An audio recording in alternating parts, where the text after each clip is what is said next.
El día de hoy vamos a informar sobre el plan para liberar a presos políticos. La secretaria de Gobernación, la licenciada Olga Sánchez, va a informarles sobre este tema, porque así lo acordamos el día de ayer. Vamos a dar respuesta a la inquietud, pregunta, duda o interés que tienen ustedes de saber sobre cómo se está llevando a cabo este programa. Y también un compañero de ustedes hizo un planteamiento sobre desplazados y represión en Chiapas, y Alejandro Encinas va a tratar ese tema. Y luego, pues abrimos la sesión de preguntas y respuestas, como siempre. Entonces le damos la palabra a la licenciada Olga Sánchez Cordero, secretaria de Gobernación. Muchas gracias, presidente.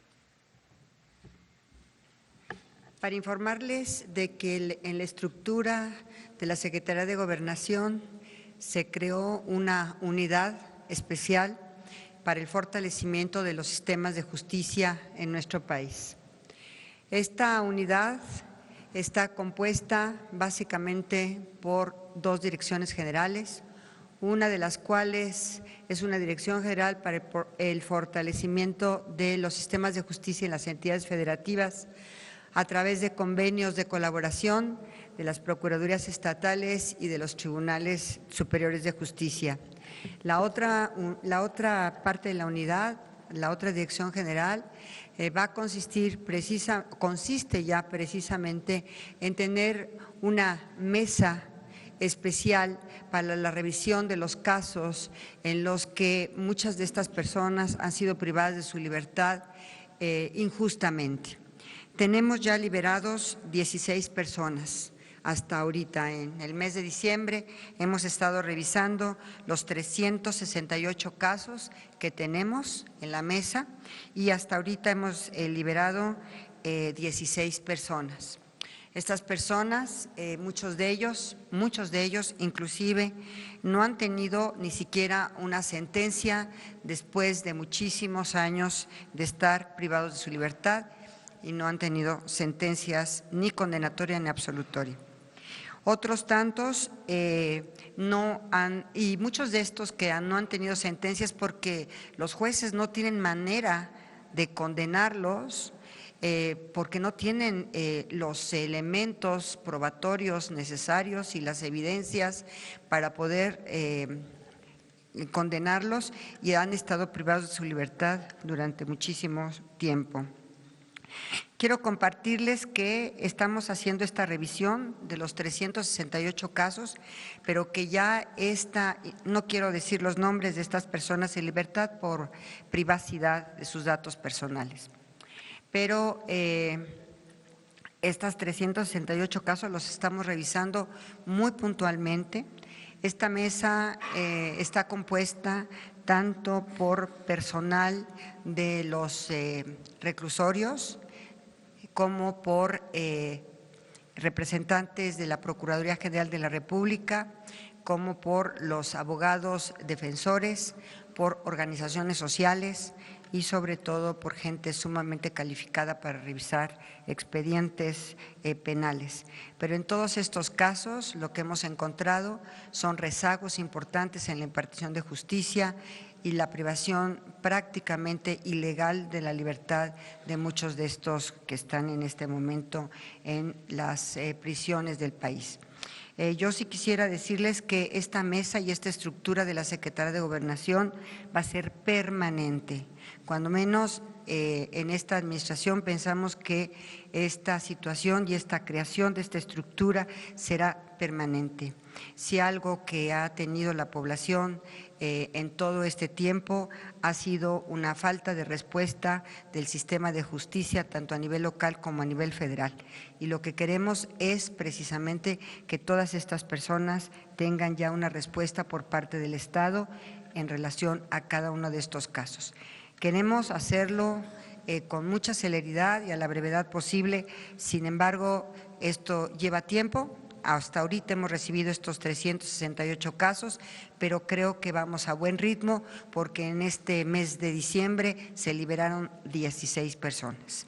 Entonces, creo que hemos estado haciendo el trabajo y hemos estado, por instrucciones del señor presidente de la República, revisando casos de estas personas que han sido privadas de su libertad prácticamente injustamente o que no han tenido sentencias durante muchísimos años y han sido están en prisión y no han tenido siquiera una respuesta por parte de los tribunales en relación a las sentencias condenatorias o absolutorias en su caso. No sé si hay alguna pregunta. Sí, por favor.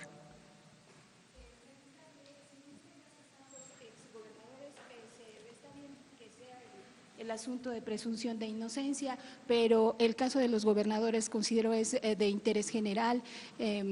Por ejemplo, los que ya habían pedido, hablado con el presidente Andrés Manuel López Obrador. Estamos revisando estos casos, pero también quiero ser muy puntual. Muchos de estas personas que están en este momento privadas de su libertad tienen procesos locales en sus estados, no son procesos federales. Nosotros lo que estamos revisando en este momento son procesos federales, precisamente porque es la esfera de nuestra competencia. Sin embargo, a través del amparo o de las instancias del Poder Judicial Federal podríamos empezar a revisar los casos de muchas de estas personas que tienen causas penales únicamente de carácter estrictamente local y en las entidades federativas correspondientes. De todas maneras, estamos a través de las vías institucionales y de impugnaciones en el Poder Judicial Federal, podríamos hacer una revisión a través de los amparos o a través de carpetas de investigación que pudieran estar también vinculadas con algunos procesos penales federales, pero en general muchos de estos tienen procesos locales. En cuanto al diagnóstico de estas personas que van a ser beneficiadas y casos analizados. Rocío Méndez, Noticias MBS. Buenos días, doctora. Tenemos entendido que prácticamente el 60% son personas que cayeron en esta desventaja y fueron privadas, como usted nos advierte, posiblemente ilegalmente de su libertad por estar en la defensa de la tierra o en este tipo de circunstancias. ¿Podría aclararlos? Porque sí, también tenemos entendido que hay muchos jóvenes que por su protesta política, entiéndase normalistas o estudiantes universitarios, también están en prisión. Denos detalles, por favor. Es correcto, inclusive tenemos ambientalistas que están privados de su libertad por haberse opuesto a las prácticas del fracking. Estrictamente, por ejemplo, en la zona norte de Puebla, se opusieron al fracking y entonces fueron privadas de su libertad por oponerse al fracking, por ejemplo, y son ambientalistas que en este momento también están privadas de su libertad. Hay muchísima gente humilde que no tuvo ni siquiera derecho a un defensor público. Yo tengo casos, por ejemplo, de mujeres indígenas que ni siquiera tuvieron oportunidad, que por ejemplo transportaban una mochila a lo mejor con marihuana o con amapola y no tuvieron ni siquiera oportunidad de tener una defensa adecuada, ni un intérprete y mucho menos un proceso penal, un debido proceso. Entonces, todos estos casos los estamos revisando y sí tenemos ya detectadas muchísimas de este tipo de injusticias, de ambientalistas o de protesta social, en donde no podemos permitir, por instrucciones del señor presidente Andrés Manuel López Obrador, no podemos permitir que la protesta social sea criminalizada. Y en este caso también vamos nosotros a revisar todos estos expedientes que tenemos. Aquellas que cayeron en situación de interrupción del embarazo, ¿esto está contemplado? Aquí tenemos un tema en estas mujeres que tenemos privadas de su libertad por haber interrumpido su embarazo en los estados y en las entidades federativas, en donde todavía está penalizada la conducta por aborto. Y en este caso el problema que tenemos es un problema de competencia federal y de competencia local, porque las entidades federativas, cada una de ellas en sus diversos códigos penales, es el que tipifica estos delitos y son procesadas en instancias locales. Entonces, aquí tenemos el tema de que muchas de ellas pues son procesos en sus diversas entidades federativas. Por supuesto que este es uno de los grandes temas que nosotros estamos tratando de analizar y probablemente apoyándolas en el amparo con defensores públicos, podríamos nosotros lograr que ya lograran saltar, digamos, la instancia local para llegar a la instancia federal y pudiéramos nosotros tener una posibilidad de revisar estas causas penales a través de la justicia federal y de las procuradurías y del sistema de justicia ya del Poder Judicial Federal. De 368 casos, ¿a cuántos corresponden? ¿A mujeres, a indígenas? Tengo la lista, aquí está, pero de verdad por razones de privacidad y datos personales de todas estas personas que han solicitado estar dentro de la mesa de análisis y seguiremos todo el sexenio revisando los casos y vamos a ir revisando caso por caso. Sí puede haber un desglose de cuántos casos, no que nos digan los nombres, pero sí cuántos casos hay. Tenemos 368 casos ahorita en revisión. ¿Cuántos son? ¿De cuántas mujeres? Pues está aquí la lista, no he contado cuántas son mujeres y cuántos son hombres, pero aquí están. Dice que van avanzando. ¿Perdón? La lista de los… La distinción, con mucho gusto, cuántas mujeres y cuántos hombres, con mucho gusto, nada más es cuestión. También por tipo de delito. Sí, muchos de ellos están privados de su libertad, precisamente por esta oposición al fracking. Ahí en este caso tenemos que tener desistimientos de la parte agraviada, que es la Comisión Federal de Electricidad, por ejemplo. Entonces cada caso es particular y cada caso es diferente. No podríamos generalizar ahorita porque uno está por fracking, otro está por motín, otro está por atentados contra las vías de comunicación, otros, bueno, hasta a muchos de ellos les han hecho montajes de secuestros o de extorsiones y muchos de ellos ni siquiera hay elementos probatorios suficientes como para que continúen privados de su libertad. Señala usted de que van avanzando rápido, adelante, señala usted que van avanzando rápido. Pues 16 casos. Sí. ¿Tendrá usted un comparativo de cuántos se liberaron en el gobierno anterior o cómo se Yo creo que en el gobierno anterior no había este tipo de instalación de una mesa como la que, por instrucciones del presidente Andrés Manuel López Obrador, hemos instalado en la Secretaría de Gobernación. Ha sido una insistencia constante del señor presidente de que todos estos casos se revisen porque muchos de ellos no hay delito de presos políticos, pero por manifestaciones en contra del sistema o por incluso ambientalistas están privados de su libertad. Sí, ministra, nada más preguntarle en este caso, a raíz de las reformas estructurales que se aprobaron, son muchos de estos presos políticos y preguntarle de los 16 que se liberaron sin que nos dé sus nombres, preguntarle cuántos están relacionados con el tema de la reforma educativa. Gracias. Algunos de ellos, no todos, pero sí algunos de ellos. Las reformas perdón, Agustín Velasco de Uno TV, las reformas estructurales aprobadas en el sexenio pasado arrojaron entonces esta cantidad de presos políticos, es decir, la reforma energética, la reforma educativa, etcétera. Bueno, les estoy dando el ejemplo del fracking. Los que se han opuesto al fracking allá en la zona norte de Puebla, estamos revisando sus expedientes, pero por ejemplo, estas personas, quien tiene que desistirse es la Comisión Federal de Electricidad, por ejemplo.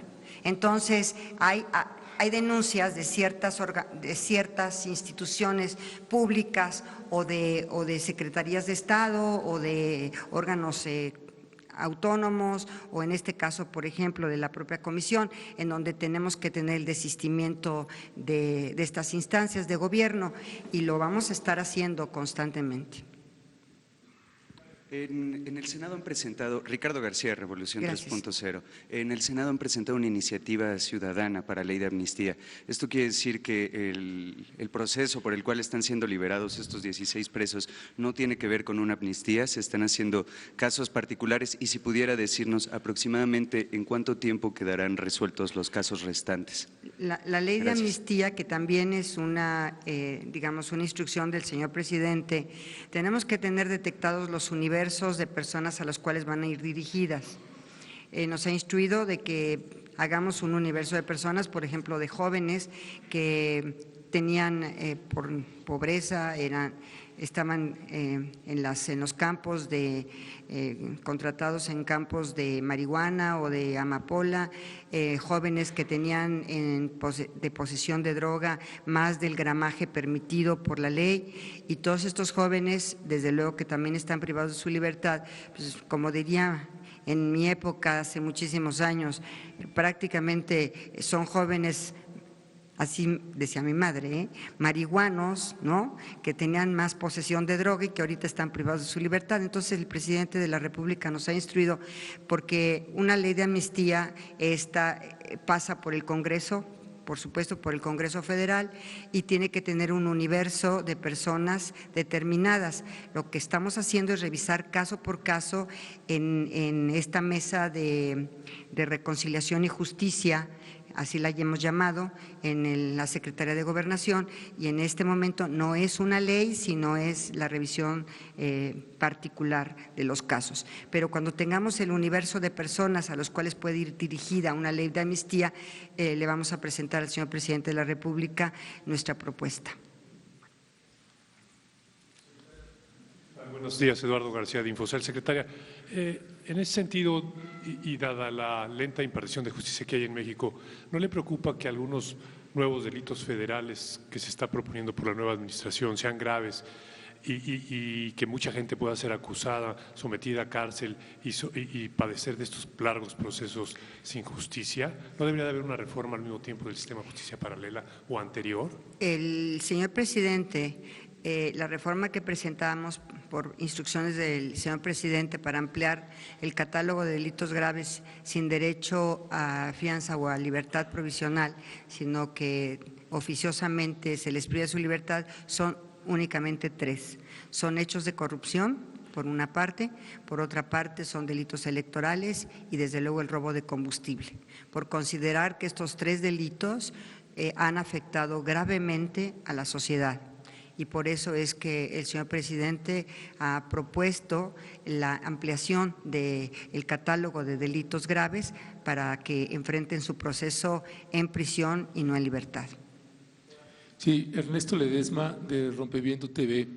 En lo que toca, secretaria de Gobernación, perdón, en lo que toca a los presos políticos locales, que es una gran mayoría, en lo que toca a presos políticos de rango federal, ¿están teniendo algún tipo de colaboración por parte de algunos gobernadores? Porque transferirlo a proceso federal mediante el amparo puede alargar muchísimo la condición de los presos. Desde luego que ¿Hay algunos gobernadores que están colaborando? A través de la otra Dirección General de Fortalecimiento al Sistema de Justicia, vamos a hacer convenios con los gobernadores, todavía no. Ese es un tema que está pendiente, pero ya está instalada la Dirección General para el fortalecimiento del sistema de justicia en México. No es revivir el CETEC, como ustedes saben, sino ya es una acción más conjunta y coordinada con los gobernadores para fortalecer tanto el sistema de procuración de justicia como el sistema de impartición.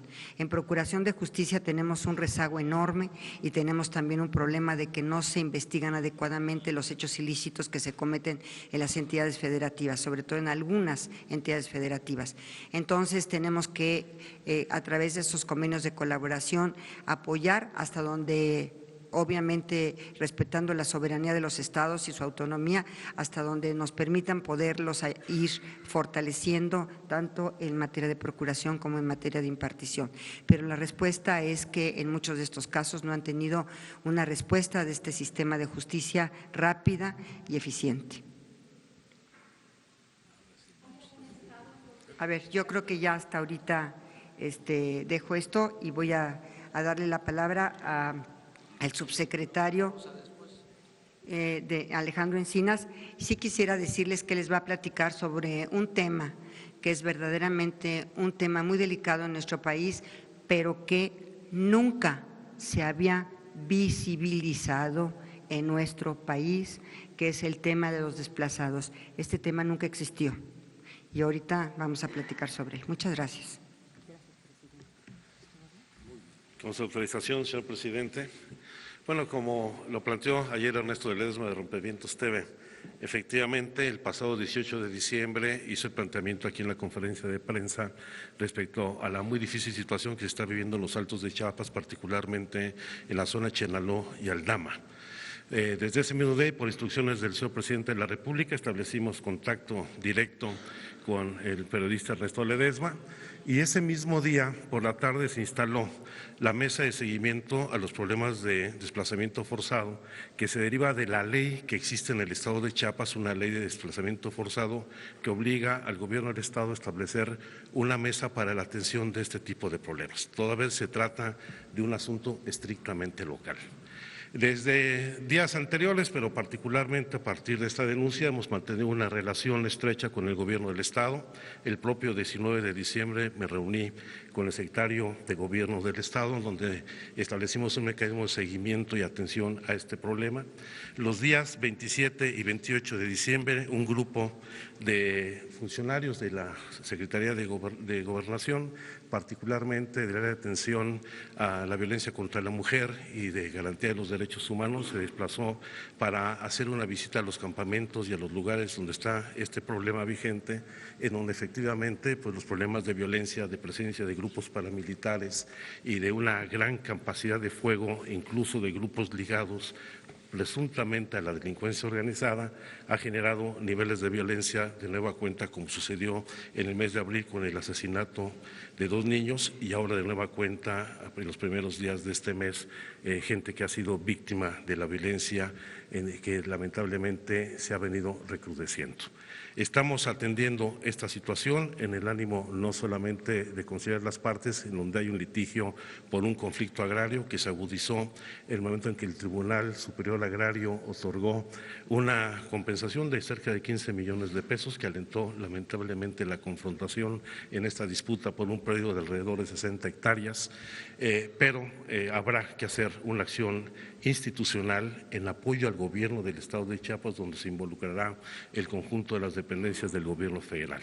La instrucción que nos ha dado el señor presidente de la República es que las dependencias vinculadas en el Gabinete de Seguridad y Gobierno de la Administración Pública Federal atienda esta situación con la responsabilidad y cautela que esto amerita para evitar una mayor confrontación y violencia entre las propias comunidades y estaremos informando de cómo van evolucionando estos hechos. Por supuesto, estamos dando prioridad a atender los asuntos de carácter humanitario, a las viudas, a los niños que están en la situación de indefensión.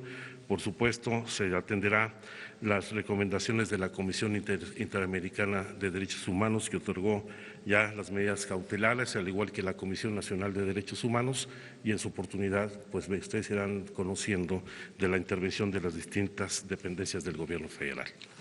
Es cuanto.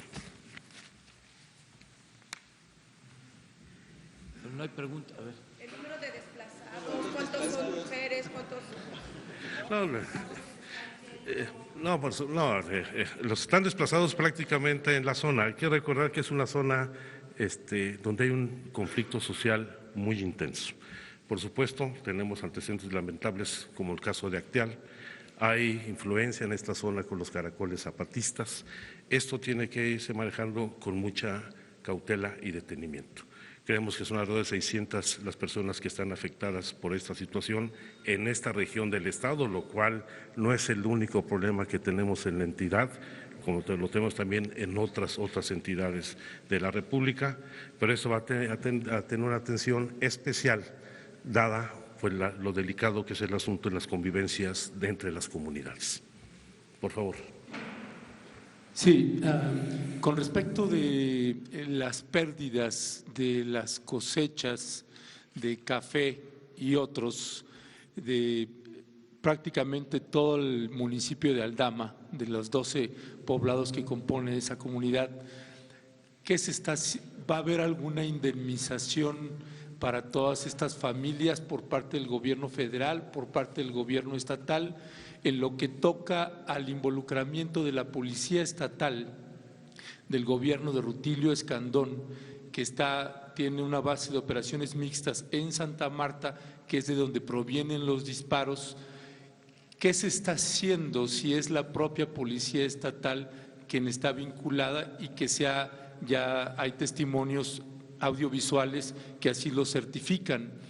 Y en lo que toca a los desplazados, en el caso de Chalchihuitán, el Centro de Derechos Humanos Fray Bartolomé de las Casas ha solicitado medidas cautelares para ellos. Sin embargo, el síndico de Chalchihuitán mandó a destruir los campamentos de los desplazados. ¿Y qué va a hacer el gobierno de Andrés Manuel López Obrador en lo que toca a la condición en la que están viviendo ahorita los desplazados, que son condiciones verdaderamente infrahumanas? En el primer caso, por supuesto que habrá la reparación de indemnizaciones por la pérdida de las cosechas. Esto será en coordinación en el gobierno federal y el gobierno del estado. Sobre el caso de la Policía Estatal establecida en la comunidad de Santa Marta, efectivamente se está haciendo la investigación para deslindar las responsabilidades y en su oportunidad será a través de la coordinación de seguridad pública de esta región en el estado, como será la intervención por parte de las fuerzas de seguridad del gobierno federal. En tercer lugar, por supuesto que habrá que seguir el diálogo con el regidor de Chalchihuitán, que indudablemente es uno de los puntos de mayor tensión que tenemos en la región. Es ahí donde está radicado el problema por esta disputa del fondo de 15 millones de pesos que otorgó el Tribunal Superior Agrario. Y en el último caso, la instrucción del presidente de la República es dar toda la asistencia y apoyo humanitario para mitigar las situaciones de precariedad en las que se encuentran las víctimas. Hoy viene el secretario de Gobierno, vamos a hacer el seguimiento con él y esperamos que hoy concretemos muchas de estas medidas. Muy bien, pues se cumplió con este propósito de informarles. El objetivo principal es que no haya presos políticos, que ningún ciudadano sea víctima de represalias por su manera de pensar, por su postura política, que no se utilice ninguna institución del Estado para afectar a los ciudadanos de manera injusta, que no se fabriquen delitos a opositores, adversarios, como sucedía. No estoy inventando nada. Queremos que la Cuarta Transformación signifique también justicia, que no se acuse a opositores, a dirigentes sociales, ambientalistas, hasta de lavado de dinero, y se les envía a las cárceles. Eso se terminó, nunca más una represalia. Y estamos reparando los daños, si podemos usar ese término, reparación de daño, que los inocentes puedan salir de las cárceles, que quienes no tuvieron posibilidades de contar con defensa de abogados, porque las oficialías públicas no hicieron su labor, o quienes están sin sentencia desde hace años, que se revisen todos estos casos, desde indígenas, mujeres, ambientalistas, maestros, dirigentes sociales y políticos. Vamos a revisar todo. Está abierta esa posibilidad a cargo de la licenciada Olga Sánchez Cordero, secretaria de Gobernación. Como ella lo mencionó, no podemos dar a conocer nombres, pero sí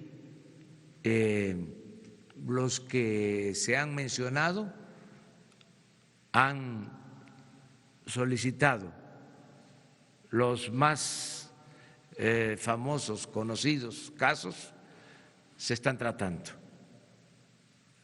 Han acudido a nosotros y los estamos atendiendo. Esa es la actitud que se está tomando en este caso. Les doy una buena noticia, cambiando de tema.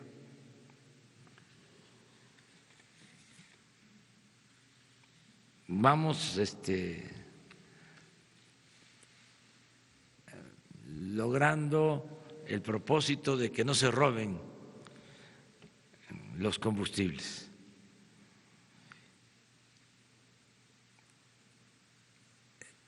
Antes del plan de robo de gasolinas, en promedio eran 787 pipas diarias. 787 pipas diarias. Con el plan se ha bajado a 177 pipas diarias, es decir, 610 pipas menos diariamente. 610 pipas menos diariamente.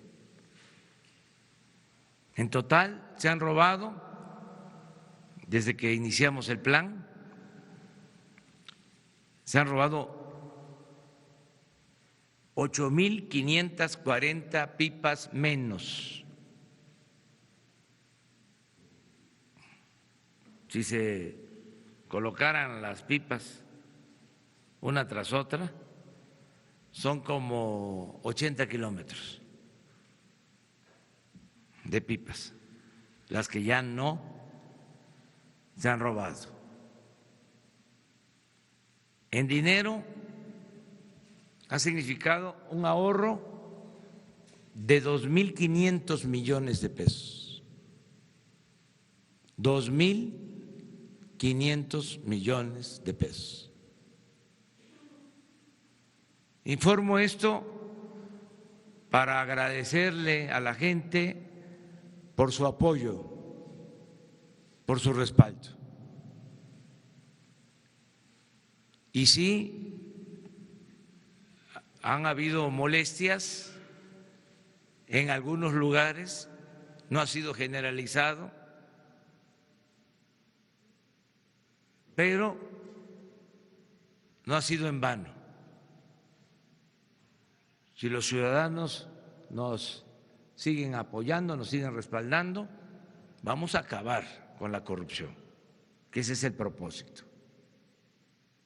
Cero corrupción, cero impunidad. Ahí están los resultados.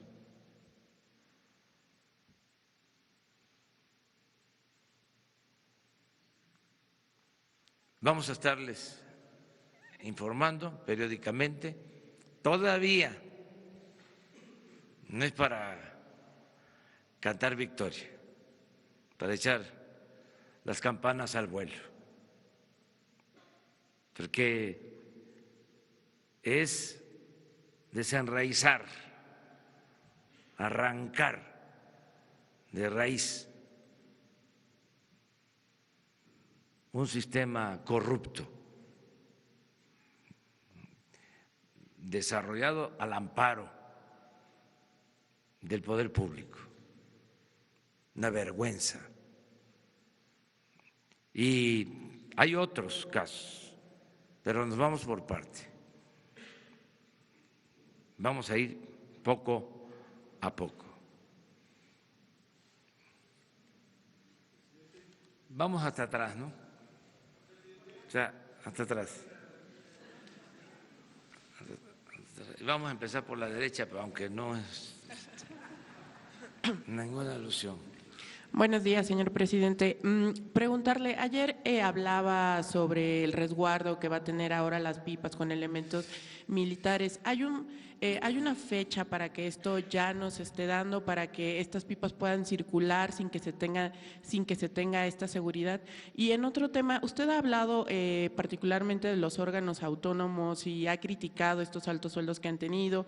En el INE ya vemos una reestructuración en los próximos meses, en las próximas semanas, que ya va a cambiar. En el caso del INAI, ¿también habrá una propuesta de su gobierno para reestructurarlo, por ejemplo, para quedarse con menos comisionados, para que haya otro instituto de transparencia, ya que usted ha criticado fuertemente ese instituto? Gracias. Bueno, el plan continúa, nos están ayudando servidores públicos de 10 secretarías, y de manera muy destacada nos está ayudando la Marina y el Ejército.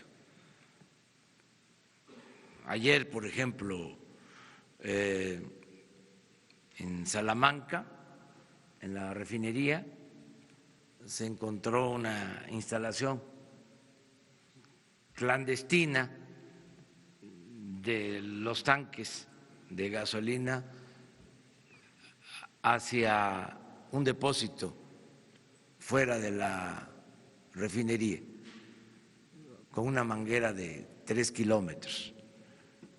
Esto fue ya descubierto por el Ejército, y así nos están ayudando todos los días. Y en el caso de la transportación, lo mismo, se está buscando, yo se los comentaba ayer, que podamos transportar combustible también con pipas. Se hace con pipas, pero utilizarlas más y estar viendo qué es lo más conveniente, o sea, graduando, sin afectar el abasto. Entonces estamos en eso constantemente. Les decía también, y eso debe quedar pues muy claro, hay suficiente combustible en el país. Tenemos gasolinas en el país. No es un problema de abasto nacional, es un sistema, es una situación especial de distribución que estamos normando para evitar el robo. También sobre los precios de las gasolinas, decirles que no está variando el precio, que al contrario, en algunos casos está bajando el precio de los combustibles, poco. Esto se debe básicamente a que está bajando el precio de la gasolina en el mercado internacional. básicamente. Entonces, cuando decidimos sobre este plan, lo hicimos también pensando en que hay ahora una circunstancia favorable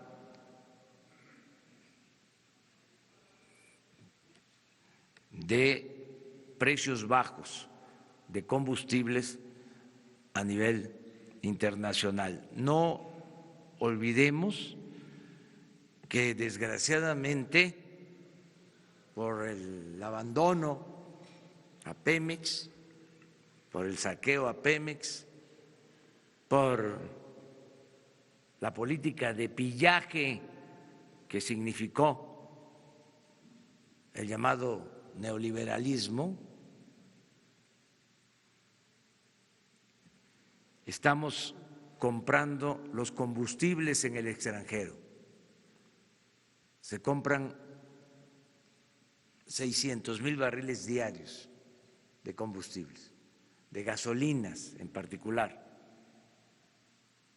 de 800,000 barriles que consumimos diariamente, se compran 600,000. Entonces ahora,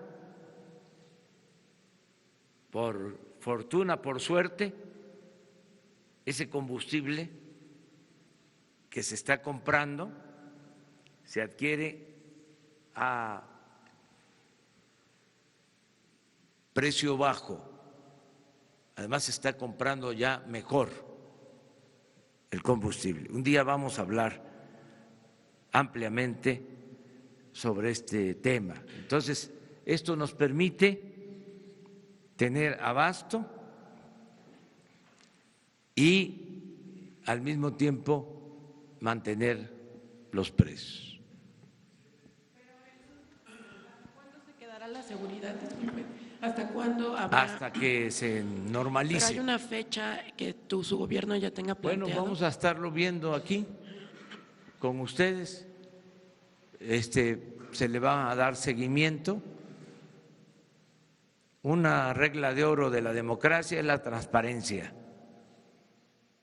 Aquí todos los días vamos a tratar los temas. Y sobre el INAI, señor, ¿habrá una propuesta? Sí, no queremos nosotros intervenir en organismos autónomos. No está en el plan nuestro el que se reestructuren, se achiquen o desaparezcan organismos o instituciones autónomas. Tenemos diferencias, pero no es eso para nosotros prioritario. Lo que estamos pidiendo, ya se logró, es que redujeran sus gastos los organismos autónomos. Esto lo hizo el Poder Legislativo, porque ellos dieron el ejemplo, ya hablamos de ese tema, que los senadores, los diputados redujeron sus gastos, todo lo que es el Poder Legislativo, y esto llevó a que otros organismos, otras dependencias autónomas hicieran lo mismo, o en el Congreso, en la Cámara de Diputados, se hicieran los ajustes al presupuesto. Y todos estamos en el plan de austeridad republicana. Aquí en la presidencia vamos a ahorrar.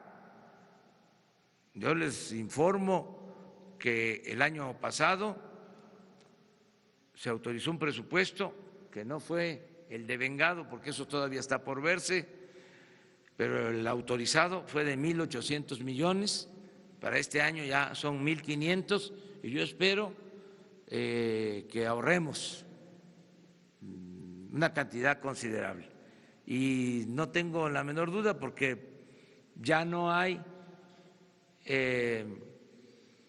pues todo el aparato que había. Imagínense, nos acaban de entregar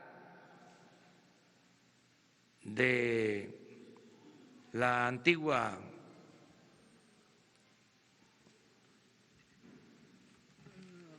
institución del Estado Mayor Presidencial 280 vehículos.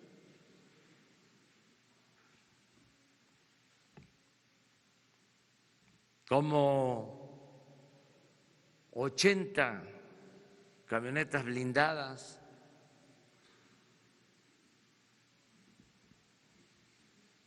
Me decían que la mayoría de color negro, que era pues todo el aparato, toda la comitiva. Yo ahora pues me traslado en un vehículo. Entonces vamos a ver qué hacemos con las 280 camionetas. Las blindadas pues a las áreas de seguridad, la defensa, a la Marina, a seguridad pública. Pero imagínense el ahorro nada más en combustible, y las vamos a distribuir porque se deben de usar, pero algunas a lo mejor se van a entregar para otros propósitos. Estamos viendo todo eso.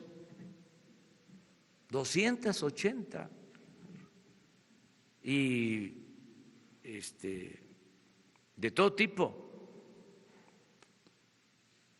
Entonces, ¿cómo no vamos a ahorrar? Y además se tenía un contrato de arrendamiento de vehículos. Entonces, nos va a alcanzar el presupuesto. Por eso celebro que los organismos autónomos hayan aplicado el plan de austeridad. Quedamos los de atrás, pero… Gracias, presidente. Buen día, secretaria, subsecretario. Alejandro Lelo de la Red Diario Basta, Grupo Cantón. Presidente, vemos que coincide la baja en el robo de combustible con el cierre de los ductos. Es como un poco, en la casa tengo una fuga y cierro la llave de paso, pero bueno, ya no tengo agua, tengo que acarrearla para utilizarla. ¿En qué momento van a abrir esa llave y qué están haciendo para que cuando la abran no se repita este robo de combustible y se vuelva a disparar?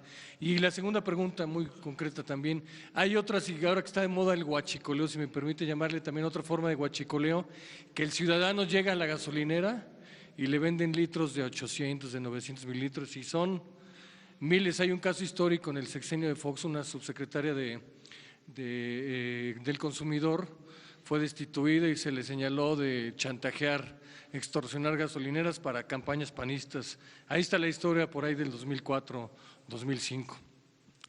Eso quiere decir que sí tiene dientes la Procuraduría del Consumidor para combatir. ¿Qué está haciendo, qué va a hacer su gobierno para combatir también este huachicoleo contra el ciudadano? Sí, vamos a estar actuando. Es un equipo multidisciplinario, intersecretarial, el que atiende esto. No solo es Pemex, está la Secretaría de Economía, está participando la Secretaría de Gobernación y otras secretarías. Y también nos está ayudando la Procuraduría, la Fiscalía General, y nos están ayudando también de Hacienda, de Inteligencia Financiera. O sea, es un equipo de trabajo y vamos a ir avanzando, resolviendo los problemas. aguantando, resistiendo. Entonces, estamos en eso y lo ideal es que en las gasolinerías se den litros de a litro, pero que no sean nada más las mantas que cuelgan en las gasolinerías como publicidad, sino que en realidad no defrauden al consumidor, que no se afecte al consumidor. Todo eso lo vamos a estar cuidando, y no solo con medidas coercitivas. Yo soy más dado, más inclinado a persuadir, a convencer. Y yo creo que lo vamos a lograr porque estamos viviendo una etapa nueva. Todo esto se daba porque el gobierno daba el mal ejemplo. Si robaban arriba, pues cómo no iban a robar abajo. Y dijimos muchas veces, vamos a limpiar el gobierno de corrupción de arriba para abajo, como se limpian las escaleras, y es lo que estamos haciendo. Entonces, yo espero que tengamos muy buenos resultados. Aquí en la Ciudad de México, por ejemplo, hay una gasolinería, se le puede decir también gasolinera, las dos cosas están permitidas.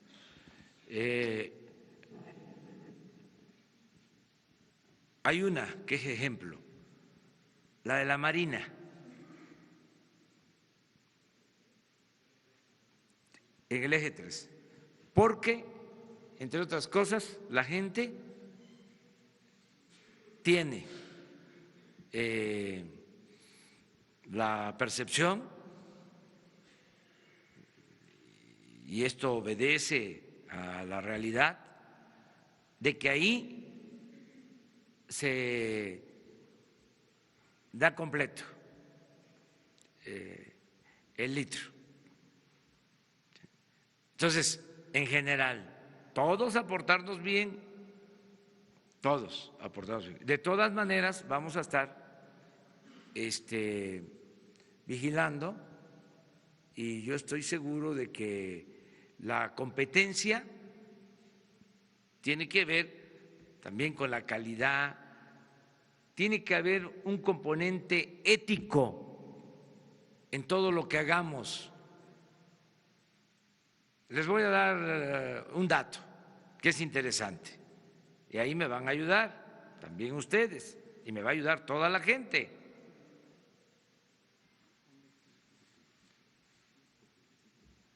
Hablaba yo de que está bajando el precio de las gasolinas a nivel internacional. Todavía Pemex abastece a las gasolinerías en un 95% aproximadamente. Es decir, Pemex está comprando la gasolina y la entrega a los concesionarios.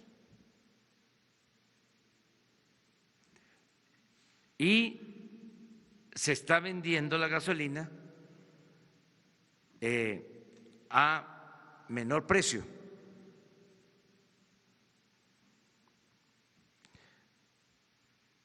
Estamos observando nada más si ese ahorro se transfiere, se traslada al consumidor.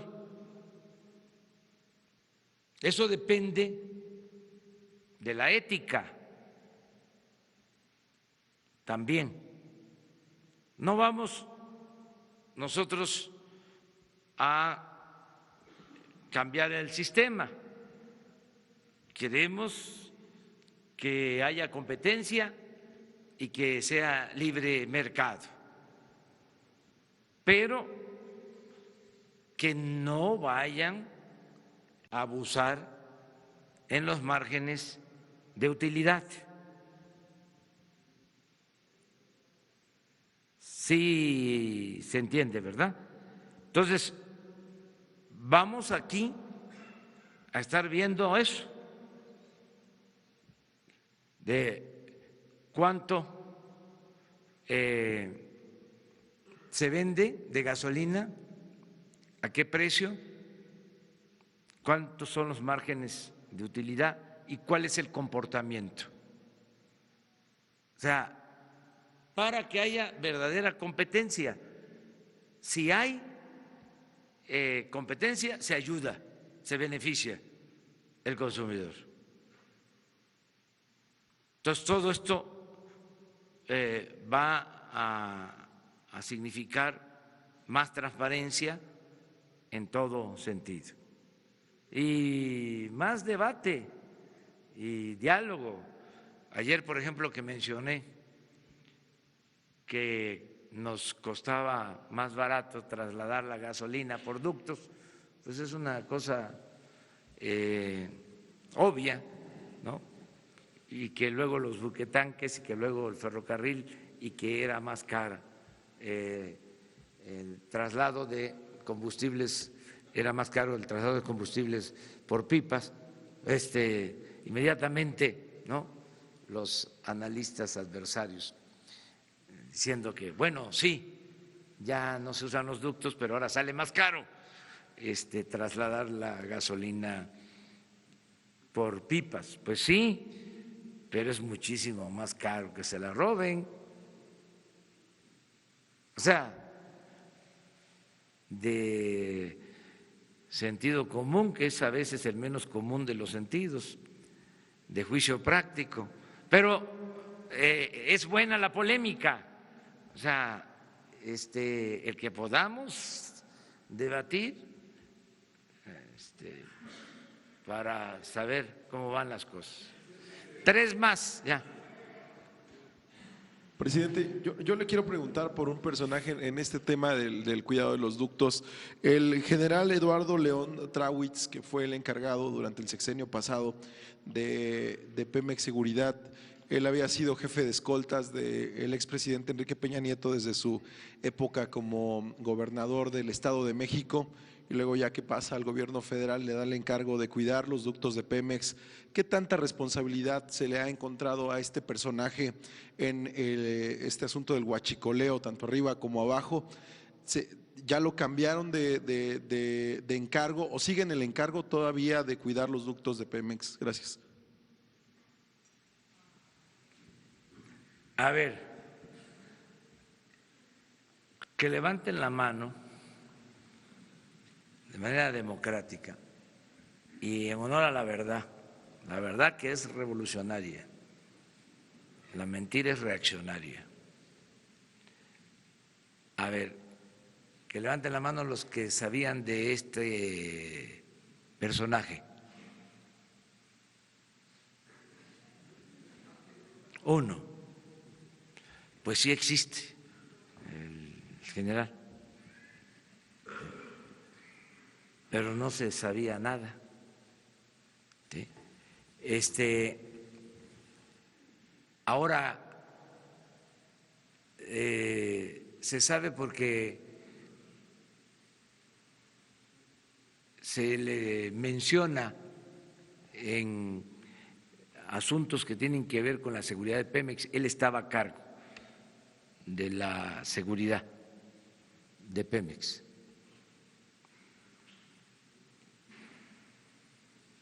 Y lo que se está haciendo ahora, les hablaba de que es un programa integral, es una investigación a fondo, conjunta, de todas las dependencias.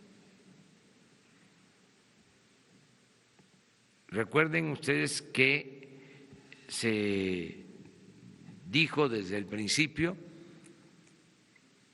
lo acaba de mencionar la licenciada Olga, de que el robo de combustible se convierte en delito grave.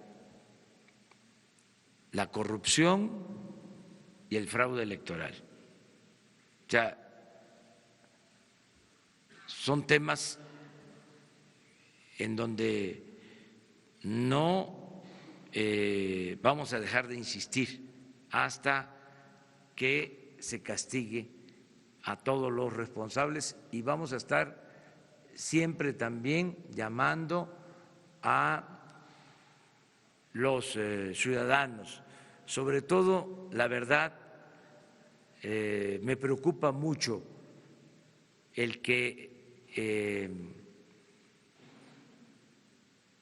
sean detenidos gentes humildes, pobres, que no sepan que ahora ya el robo de combustible es un delito grave sin derecho a fianza.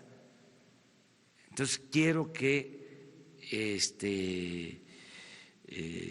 se informen, que todas las familias apoyen, ayuden. Esta semana empiezan ya a dispersarse los recursos para los programas sociales. El que no tenga trabajo va a poder asistir a una dependencia y conseguir trabajo. Vamos a lograr muy pronto el pleno empleo. En el caso, por ejemplo, de los jóvenes, todos los jóvenes de 18 a 29 años van a recibir su apoyo. Poco, pero muy digno. Poquito porque es bendito.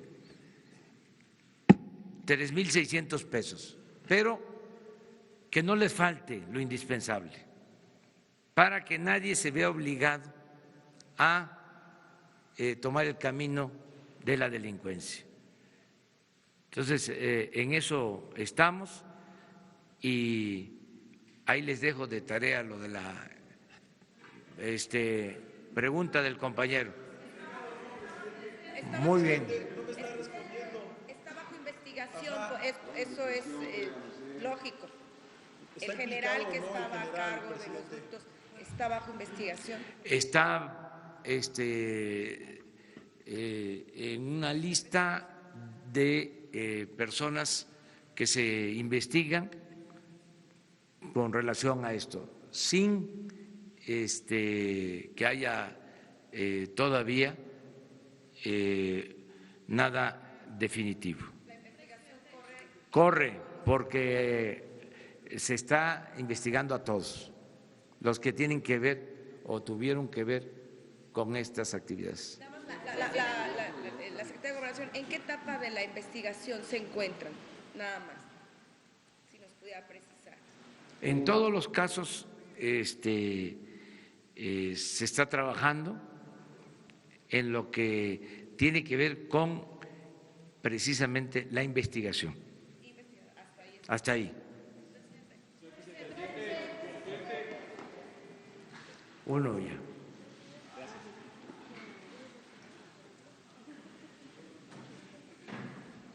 Buenos días, señor presidente. Jorge Franco, de 724. A través de las redes sociales recogemos constantemente la inquietud de la gente, quien quiere saber avances en la estrategia en materia de seguridad pública, la inseguridad que ellos viven a diario. Esto nos lo piden constantemente. Sabemos que el secretario Durazo ha señalado la fecha de 3 años para recuperar la paz y la tranquilidad. Sin embargo, bueno, ¿cuándo se rendirá este informe? Si nos pudiera dar algunas cifras un poco más detalladas, será hasta los 100 días que den algún informe ya al respecto, pero mientras tanto, ¿qué avance le puede comentar a la gente, por favor? Pues ya se acordó que todos los días tengan ustedes información sobre lo que sucede en homicidios, en robo de vehículos y en el robo de combustibles. Eso está transparente, la información que nosotros recibimos por la mañana ya se puede revisar y vamos a dar un reporte cuando tengamos la cifra oficial que se da alrededor del día 20 de cada mes. A partir de ahí damos un informe sobre homicidios. Sí, en general, o sea, homicidios, y se va a presentar toda la información. Nosotros seguimos básicamente, sí, por lo que ya expliqué en un momento dado, que se apega más a la realidad, que no hay cifra negra, ¿sí? Homicidios, que incluye feminicidios, desde luego, homicidio, robo de vehículo. ¿Por qué el robo de vehículo? Porque siempre se denuncia el robo, o porque hay un porcentaje considerable de vehículos asegurados, entonces siempre hay denuncia, y el robo de combustible. Muchas gracias.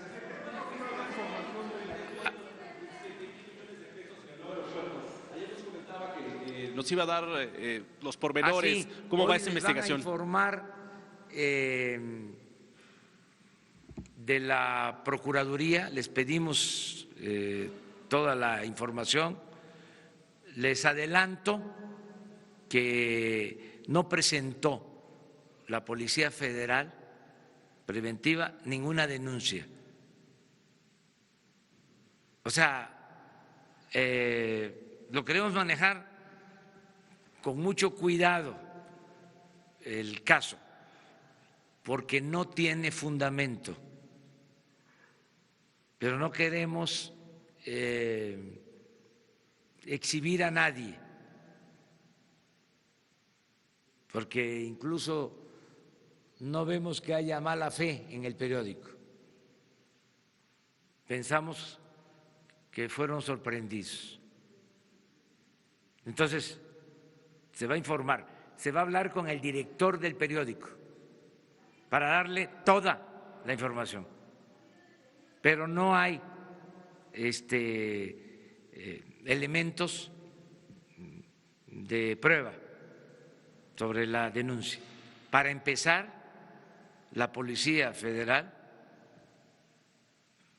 Preventiva no presentó, ya lo revisaron los responsables, ninguna denuncia por corrupción en la construcción del aeropuerto. Los homicidios, presidente. Sobre el esquema en los sindicatos que se utilizaron sindicatos para cargar dinero, para cargar materiales. Entonces quiero preguntarle qué se necesita para que ustedes activen una investigación, porque si bien es cierto que la Policía Federal en este caso no tenía las facultades para investigarlo, hay elementos públicos que nos hablan de un esquema de corrupción con nombres claves, con mecanismos. Entonces, ¿qué se necesitaría para que ustedes investiguen este caso? No, pues cuando uno sabe de un delito, uno está obligado a denunciarlo y la autoridad tiene que proceder. Pero en este caso no fue así. En este caso no presentó la Policía Federal Preventiva ninguna denuncia. No quiero decir más, pues. Ahora que lo saben, lo van a investigar, ya conocen los hechos, ¿van a presentar la denuncia en este momento y se podrá activar la investigación? Sí, pero no hay elementos, o sea, no hay pruebas. ¿Saben cuántas denuncias hay en la Procuraduría? Hoy estaban informando. En general, unas fundadas, otras sin elementos, 103,000 denuncias. O sea, es mucho el rezago. En este caso fue algo que no corresponde a la realidad. O sea, si no se los diría, Lo que pasa es que no me quiero meter al fondo porque es cuando alguien se equivoca o se comete un error. A veces yo digo, este periódico o la prensa fifí, porque los veo malintencionados, tendenciosos. Ya ves cómo son, que se dan baños de pureza, ¿no? Y son unos reverendos hipócritas. Ahí sí, pero acá no, acá fue que se manejó una información, eso suele pasar, que llega información a las mesas de redacción por distintas causas. Yo estoy seguro que el director del Universal no sabe de esto. Lo que vamos a hacer, y eso fue lo que instruí, es que se le informe. ¿Ustedes no lo van a investigar entonces, este caso? ¿Lo desestiman? Si está en la Procuraduría, lo tiene que hacer la Procuraduría. Pero de entrada, no es cierto que la Policía Federal Preventiva haya presentado una denuncia por corrupción en la construcción del aeropuerto. Punto. Ya más no se puede. Pero es que todos nos equivocamos, todos, y lo que tenemos que aceptar es el derecho a la réplica y también rectificar, no caer en la autocomplacencia, que ese es otro asunto que tiene la prensa fifí, que no rectifica y se regodea de la autocomplacencia. O sea, son jueces, ¿no? Sentencian, emiten veredictos, juicios sumarios y no son capaces de rectificar. Imagínense lo que hicieron últimamente, que en los días que llevábamos, en un mes, había crecido, se había incrementado el crimen en 60%. No se midieron y no fueron capaces de decir, pues no es así. No, el 60% es muchísimo, de 2.200 homicidios en un mes a 3.500, que es el 60%, si hago bien las cuentas. No, pues estaría yo preocupadísimo, pues no estaría yo tranquilo, pero no fueron capaces de decir, sí, bueno, aquí estamos, aquí va, así vamos. Entonces, pero esto no es 60%. Ya nos desviamos del tema. O sea, nos vemos mañana. Muchas gracias.